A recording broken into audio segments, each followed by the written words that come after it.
I believe Ben puts the work in, and I say that every opportunity I can get. I just want to see that translated into, on court results.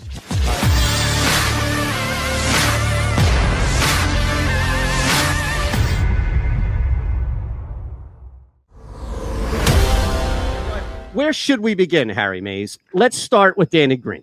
Yeah. And clearly, I think, Kyle, to move away from the Twitter mentality, which is it has to be one or the other, it feels like there's some nuance in this conversation. It feels like there's some middle ground here to where clearly if the option is to have Danny Green or not, you want to have Danny Green. But in this particular case, and maybe even just for this particular series moving forward, it feels like of all guys to go down on the starting five, the Sixers are most or best equipped for it to be Danny Green. Is that accurate in your opinion? I think that's true. Number one, because he's just not playing well in this series. He was very good for most of the Washington series, but his shot's not falling. He obviously was the victim of the Trae Young barrage in game one. And, some of that comes down to scheme and the coaching approach to that game, where he probably shouldn't have been left on the Trae Young island in the first place. But yeah, I think the silver lining of Danny Green getting hurt, insofar as like a guy getting hurt can be a good thing, is that now if you put Furkan Korkmaz in the starting lineup, for example, and Trae Young is guarding him instead of Danny Green, Furk is a lot more mobile in an average set. Like, he's coming off of screens to shoot. They ask him to run pick and rolls a lot more than Danny Green is ever going to. And so one of the problems they had early in the series, which is targeting Trae Young on defense, really was the biggest problem the Knicks ran into. They couldn't do anything with him, so he had all his energy conserved for offense. That sort of just gets solved because Furkan being in that lineup changes things a lot, and they can run some different actions. Now, once they, and knock on wood, I'm not putting them in the conference finals yet. I don't want to be the jinx that everybody yells at. No, I just don't want to get yelled at and get blamed for it as if I play for the team. Right. Assuming they make it to the conference finals, or if they make it to the conference finals, I think his absence is going to loom a lot larger. Now, some of that has been hinging on the belief that Brooklyn will be there and they would have all three of their stars healthy. Both of those things now look in doubt because Harden and Irving are both out right now. And even if they come back, Harden's dealing with a soft tissue injury. You never know how long those are going to take to heal or how effective he's going to be. So I still think Danny Green's going to be needed down the line. But right now, I think they can certainly get by without him. Well, let's say they do use Korkmaz initially, but he gets off to a slow start with the shot, as he's been known to do at times. Maybe 0 for 3 from his first 3-pointers. What does Doc do then, in your view?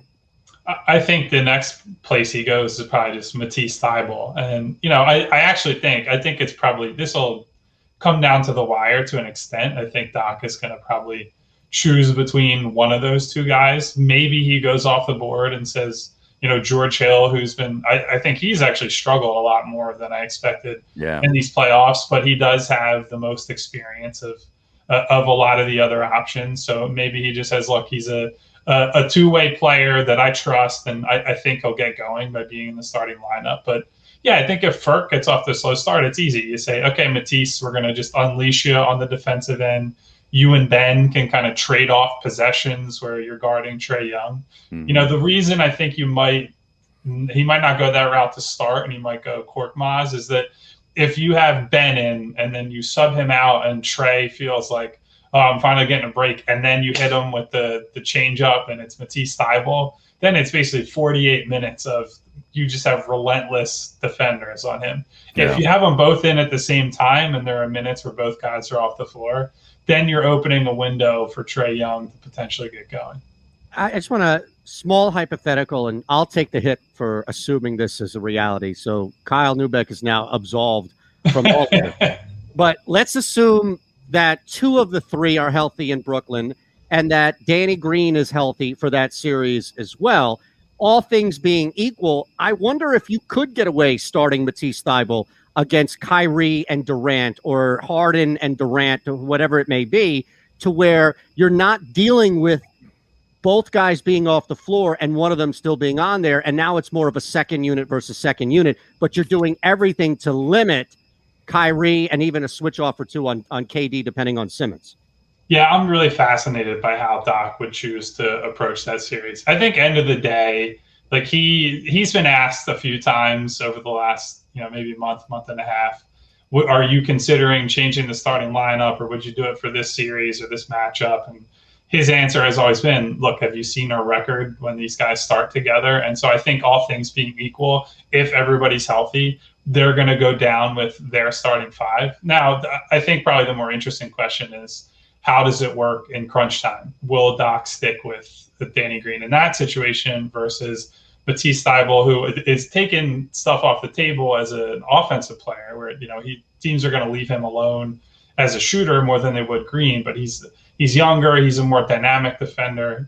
Maybe Seth Curry's the guy who ends up getting taken off in that scenario, but he's been so good on offense that all his defensive issues have just gotten kind of wiped away. So I guess we'll see. Hey, Kyle, I know we tend to get a little bit ahead of ourselves talking about the Brooklyn Nets and the Eastern Conference Finals, and I get why. But in your view, did the third quarter the other night, was that the death knell for the Atlanta Hawks in the series, or do you think they have one more game left in them? I don't want to write them off quite yet, especially because, they are at home again tonight. You always got to respect the team, especially a team where the fans are cheering the guys getting hurt. It's pretty hostile, pretty hostile in there right now. So, maybe they're able to squeeze a little bit of home court advantage out of there. But I would say, seeing Ben Simmons take over the way he did in that third quarter, and just seeing the different ways that this team has been able to adjust throughout, not just this series, but certainly against Washington too. I feel more confident in them as a legitimate contender than I did at the start of the playoffs or end of the regular season. Like the fact that Doc can go in there at halftime, and the rest of the coaching staff and even Joel Embiid can go to Ben and say, look, dude, I'm getting double and triple team. The coaching staff says you're being too passive. We need more out of you. And they dial up the plays for him, and Ben responds. Like that just shows the whole ecosystem is working. They're having the tough conversations, and those conversations are being translated into action. And like that, and to me, that's the best sign you could get that this team is like a legitimate threat to go all the way. That they diagnose something in real time and then act on it. So I think what people are going to do, and I'm going to give them the benefit of the doubt that they're not belligerent. They're not people that have hated the process and turned their back on the NBA. But there are people, and look, we have this conversation a lot, the three of us, when Barrett is in the house as well. And although it may seem on the optics that I'm on one island and Barrett and Harry are on another, I think we do have a lot of nuanced conversations about Ben Simmons. So where I would be willing, yes, Harry. No, but that's one of the many reasons why I like Kyle Neubeck's stuff, is he offers a very fair but critical assessment of Ben Simmons. So I'm going to go and speak for you and others who have had criticisms that aren't in this, oh, he sucks, wasted talent, guys are holding on WIP for, 6 hours to yell. The point being is that, and we love IP, I'm just saying, the other station we don't listen to as much anymore. But the point being is that I understand why people get frustrated, Kyle, to your words about it taking a half. And I think what people want to see is you don't need that first half. You don't need Embiid in your face. You just come out with that mentality from the jump. And we have seen it at times, but I also think that's where people in the valid criticism land when it comes to Ben. Yeah, it's interesting, right? I wish I remembered who asked the question, but yesterday at practice, someone said something to the effect of, instead of having that talk at halftime, Doc, because you have just gone to Ben before the game and said, look, man, we need you tonight. Now, granted, obviously they didn't know that Atlanta was going to triple team Joel all night, and that's sort of what the game was giving them. But to your point, I think as cars are honking outside my apartment, they're getting fired up right now. Neubeck said Sixers in 5. Let's go. So I think with Ben, that's the reason people get frustrated. They see those stretches and they say to themselves, look, why doesn't he just do this all the time? It's not like he doesn't have a physical mismatch basically in every game that he plays. Now, I think that's a little bit reductionist. Like I think different teams have different schemes against them. They approach it a different way. Some of them are going to try to single cover Joel. And, all things being equal, if it's Ben being single covered or Joel being single covered, we all know and the fans all know who should get the ball and who is going to get the ball. So I think he has it's a tightrope act with him. He's got to create for others. He's got to find that fine line. I think he gets deserved criticism. And I would consider myself like a centrist on Ben. Like I think he could be better, but I think he's certainly not anywhere near as bad as some of his critics would paint him. And even I get caught up in the Twitter mentality of, oh, you want more for him. It's like, yeah, I want more from him because I see the talent this guy has. Right. And I'm not like some of these people out here who are like, well, he doesn't work on anything. And what does he do in the summer? Like I believe Ben puts the work in, and I say that every opportunity I can get. I just want to see that translated into, on court results. All right, hold on one sec. Karen's got a question. We got a break on the network. We're still live on JAKIB Media YouTube page and beyond here. It is the middle. We're back in 3 on Sports Map Radio. Go ahead, Kyle. Kyle, sorry. This Kyrie Irving injury now stands to change the landscape of the playoffs in a big way. If he's got to be out for a longer period of time, do you think Brooklyn can win the series if they don't have him? And who do you like coming out of the West? Honestly, I think as good as Kevin Durant is, they sacrifice so much depth to put this team together that if 2 stars are down, even with Kevin Durant, I think they're in big trouble. Now, that being said, Blake Griffin has looked a lot better than he looked at the end of his Detroit days. So he's not physically where he used to be, but he looks significantly better, I think, than maybe because he's just a role player now versus being the main man in Detroit. But, I think I would probably ultimately take Milwaukee if one of Harden or Irving can come back before the end of this series. Who knows? You never know with these things. Maybe somebody plays through pain. Out of the West, Phoenix just looks so good right now. And maybe some of that is they just had to play a Denver team that, Jamal Murray's out and they're not at full strength and what have you. But, that team just plays so hard. They know exactly who they are, what their identity is. Defensively, they've been really good. I've been really impressed by, everybody can obviously see Chris Paul's been great. Devin Booker is a star. Like it's really like a superstar at this point, is hitting that like top tier of players with how he's playing in these playoffs. But DeAndre Ayton solidifying their defense in the paint and giving them like a real rim presence at both ends. Like they're just a scary team. And then we don't have to get into all the Philly people will be mad. The Bridges. Mikal Bridges. But, maybe Tobias Harris wouldn't be here if they didn't make that trade that sent Mikal to Phoenix. So that's a whole different conversation. But he's great. Jay Crowder is just a solid vet. Cam Payne off the bench, who legitimately was one of the worst players in the league as recently as like 2 years ago, and now nobody can stay in front of him in the playoffs. So they're deep. Our old friend Dario Saric doing some things off the bench for them. So especially, I don't want to pick against them. I guess Utah is very good. The Clippers with Kawhi and Paul George are always going to be a threat. Yeah, they got to win tonight. They did. It is a must win because they get down 3-1. They're in big trouble. But I would probably pick Phoenix right now. It's a long way of saying that, but I'm a little less certain on that. So I wanted to wait until the end because I didn't want this to take over the conversation. And I really just want to get your response to it because it's tough because you're writing a column for Philly Voice and you're active on Twitter. And it's hard to just pin you down on specific thoughts that we may have for you. That's why we'll take full advantage of your presence here. I was stalling as we were returning for the break, but I'm going to basically throw 2 beliefs out at you. Okay. Here we go. Presented by Rocket Mortgage. Live from the O'Reilly Auto Parts Studios, here's Eitan Shander, Barrett Brooks, and Harry Mays.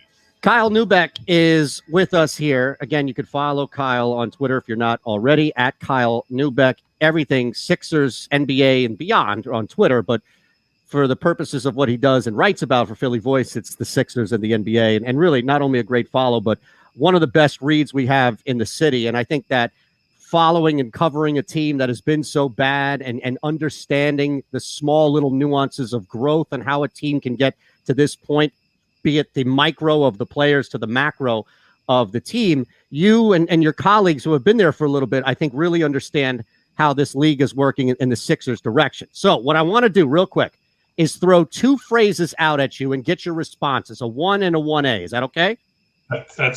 We'll see what the phrases are before I say if it's okay. But it's a statement of belief about the 2 major awards that have warped a lot of people's minds when it comes to Twitter and beyond in the league here. The first is that Nikola Jokic is not the best basketball player in the NBA. He simply outlasted the best basketball players in the NBA and won the award more so out of default because of Durant, CP3, and Embiid missing games, as opposed to him being the best overall player in the NBA. I see you moving your head a little bit, so take your time. So, no, here's what I would say. I think he and that's not to rip him. He deserved it. I'm sorry. Clarify that. Right, and that's all I wanted to say. Is like, look, he deserved the MVP in the sense that he had a terrific season, and you can't take away what he did. In terms of being the best basketball player, I agree with you. Like, you saw it in the Phoenix series. They can only do so much adjusting on defense because of his limitations defending in space. And Chris Paul basically just had him dropping towards the rim, and Chris Paul hit the same elbow jumper 75 straight times because they couldn't do anything else. They had no other options. Some of that is based on how Phoenix spread them out and was dangerous in different ways. But a lot of that is, Jokic is not the defensive player that somebody like Joel Embiid is. He's not a wing player either who, can switch and do all kinds of things. So they have to build an ecosystem around him in the way that, not a lot of elite players need to have it structured around them. Okay, last one for you. And I know you got a jet. So this is the 1A to it. It doesn't matter who's better defensively. Rudy Gobert's metrics and the impact that he has around the rim is always going to get the benefit of the doubt than anybody on the wing. I would agree with that. I think Defensive Player of the Year, if we're talking just like looking back through history, is a big man's award. And, to some degree, rightfully so. Like, that's always the most important defensive position. At least it has been historically, because protecting the paint and locking that down, we see the impact of that with Joel Embiid. Like, there are times when guys will beat Ben or they'll beat Matisse, and Joel's waiting back there, and either guys throw up these wild layups or they won't attempt a shot at all. So some of that can't even be captured by metrics. But while we're on the subject, I do think at the voting base needs to come to grips with the fact that, look, the league has changed and the way guys are asked to defend changes. And so what Ben brings to the table, what somebody like a Draymond Green brings to the table, and even Kawhi Leonard, when he was, in the running for Defensive Player of the Year awards, he has been sliding as a defender since then. But we need to take more time to evaluate and prop up those guys, because we can use all the numbers for the big men, but it's with the way the league is going, we're going to have to find a way to show some love and respect to the guys who are versatile and move all over the floor. Perfect. Great stuff, man. As always. Anything you need to get out? Anything you want to promote? A new column? No, just, feed? No, just the new game. PhillyBoys.com. All the no, there's a lot of new games coming out, or at least trailers for stuff, but I don't think video game coverage is in the cards for at least hopefully like another month and a half or so. Well, I would love to go on a nice finals run here and be able to cover that. And, once we're on the other side of that, take a little video game break. Yeah, let's get this into mid-July. That would be ideal. Yeah. Wow, thank you, brother. Thanks, really, man. I appreciate the extra time. Hey, guys. Thanks for having me on. You got it. Kyle Neubeck there. And he's good, man. I'm telling you, I really enjoy reading the way he, looks at basketball. Yeah, and that's why I wanted to throw those statements at the end. But really, I mean, you're looking at the series with Atlanta. I think you got a really good balanced answer about this team and about what they could provide tonight. And it wasn't just a simple, oh no, the Sixers are going to roll through the Hawks. And there's a lot to look at with the team and the league, and he's great. Yep. Now, John McMullen is very active on Twitter today. Oh no. What happened? At JF McMullen throws out a tweet where he quote tweeted Pro Football Focus Eagles. And John says, every once in a while I get another, what in the hell happened to Carson Wentz kick in the pants? And the tweet that he quoted is the lowest percentage of accurate passes thrown from a clean pocket in the year 2020. And this goes to what you were talking about last Friday. Yeah, just about how bad he's been. Number 32 is Carson Wentz, 52%. What? 31 is Mitch Trubisky. 30 is Sam Darnold. Okay. And 29 is Nick Mullins. Are you serious? Yes. Yes. Lowest percentage of accurate passes thrown from a clean pocket. If you missed any of today's show on the JAKIB Media channel, listen to the podcast on your way home. Available on YouTube, Apple, and Spotify.